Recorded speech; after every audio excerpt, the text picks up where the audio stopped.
Thought you might like a drink, Captain. Young Jash. Well, you thought right, lad. Mind if I stick around a bit? Can't find sleep with the rest of the crew? No, I'm too excited for tomorrow. Excited, eh? Yes, I've never been this far east before. I remember that excitement. Remember? You don't get excited when arriving at distant shores anymore? Well, I've been to Chansha before. So you're not looking forward to it at all? I'm wary of it. Perhaps that sounds as a form of excitement. Well, I'm not sure that's what I mean, Captain. But if you say so. Look at the stars, Jash. Listen to the water. The sound of the wood creaking. To me, that's space. This is where I have my home. No, when I stand on firm ground, no matter which shore, I yearn to stand here again.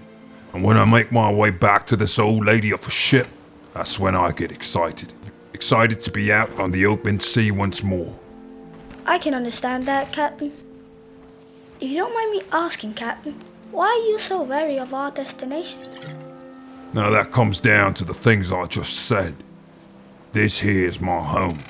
The place I belong. The place I experience peace. But last time I was on these shores, I was almost taken away from me. What do you mean, Captain? I've been sailing all around Galarian for most of my life, and sure, I've got a few stories to tell. But let me tell you of the one that changed my life after 48 years as a captain. It all started in Chansha, in the great city of Goka.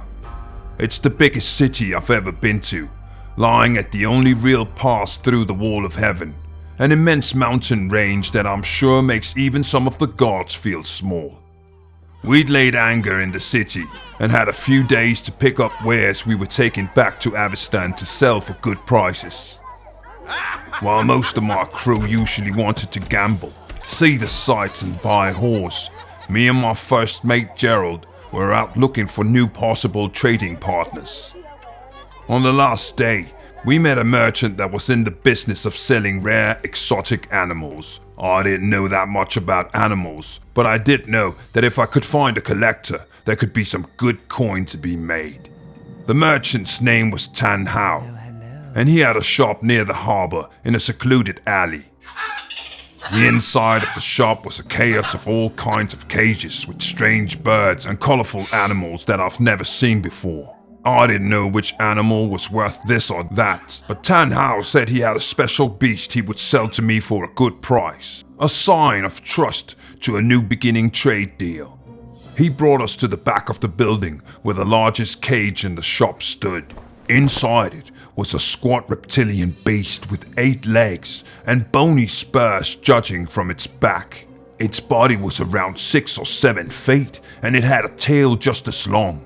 It looked to be sleeping at the moment, but it was hard to tell, for it wore a strange leather mask that covered its eyes. Tan Hao said the beast was known as the King of Serpents, and that it was a very rare catch. He said that spellcasters, alchemists, and even some priests valued its blood. When I asked about the mask it was wearing, he said the beast could curse you with its stare. Now at the time, that sounded like some Eastern superstition, and I didn't give it any more thought. Tan Hao might have said it was a good price, but it still cost me a lot of coin. It was a gamble because I didn't know how much I could sell the beast for, but the possibility of new trade won me over. We covered up the cage with large pieces of fabric, and I had 6 of my crew members carry it onto the ship along with the rest of our cargo. Night came and went, and we set sail for the inner sea region once more. The first 2 days, our journey had all the signs of a normal one.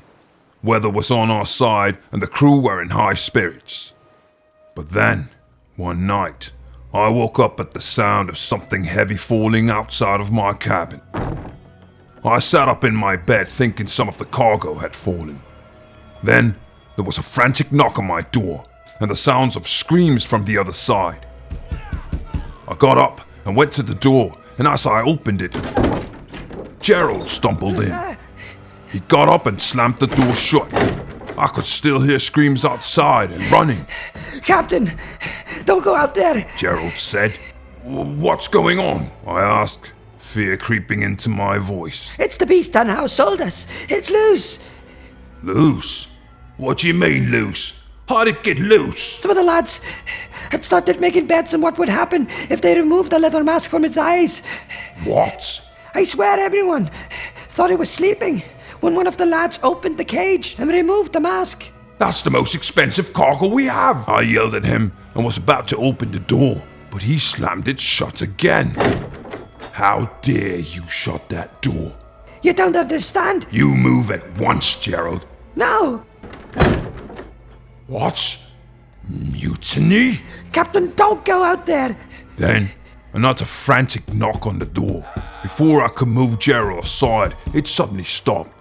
And again, there was a large sound, as if something heavy had fallen down. Then I heard feet on the deck, and a door slamming, and I could hear indistinct yelling from outside. I'd heard enough. I pushed Gerald to the floor and opened the door despite his warnings. Don't. Nothing could have prepared me for the sight in front of me. What did you see? Well, fortunately, none of the hanging lanterns had fallen, and they still lit up the lower deck. It looked like a hurricane had run through the place. Many of the wooden crates containing our cargo lay around on the floor and were not stacked on top of each other, as they had been when I went to bed. That in itself was a very disturbing sight, but not as disturbing as what I noticed next. At first, it looked like statues were lying all around, but we weren't transporting any statues. They were statues of men. My men. But they were stone, with looks of terror upon their faces. I then heard a crunching sound, like when someone is biting down on a hard carrot. I looked to the far end of the deck and saw it. The King of Serpents. It was standing in front of the door that led to the main deck. I figured that what was left of my crew had shut the door to escape the beast. Before my very eyes, it was chewing on the stone carcass of one of my crew members. I drew my cutlass and slowly approached it, hoping I could catch it off guard. But as I neared striking distance, the beast turned its head and stared at me, and our eyes locked. The feeling that ran through my body when it looked at me, it was as if everything in my body tightened, and for a moment, I thought I would end up like the horrified statues around me. Tan Hao had been serious. The King of Serpents could curse you with stare.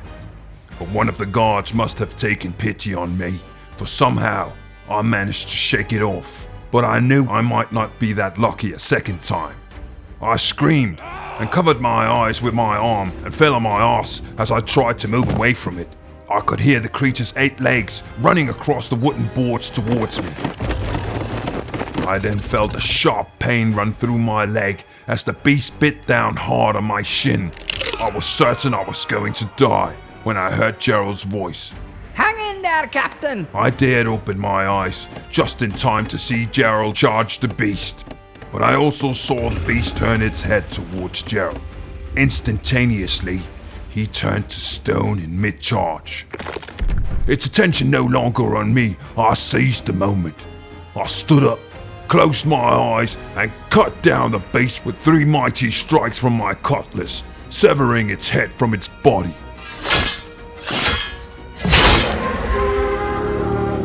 My wounded leg couldn't support me any longer, and so I fell down once more. As I was sitting there, trying to make sense of it all, the blood from the beast flowed out from it and onto Gerald's stone body.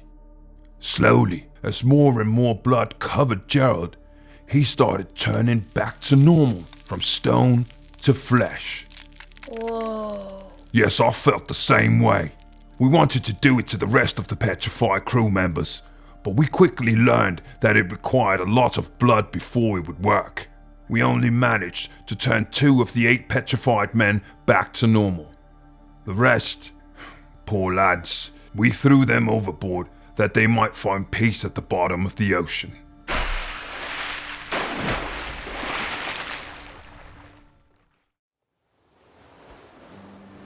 After that, I told myself that I was happy with the trade deals I had going on, and that I definitely didn't want to trade in rare animals. I can certainly understand that, Captain. I'm still excited, though. And that's good for you, Jash.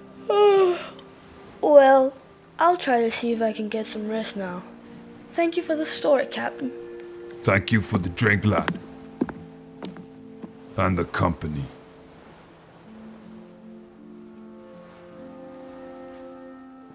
Greetings. Thank you for watching the Tower of Tomes. If you like the content, please consider subscribing, liking, and commenting. Also, please have a look at the Tower of Tomes Patreon page. There will be a link in the description. Thank you so much for watching. I hope you enjoyed it.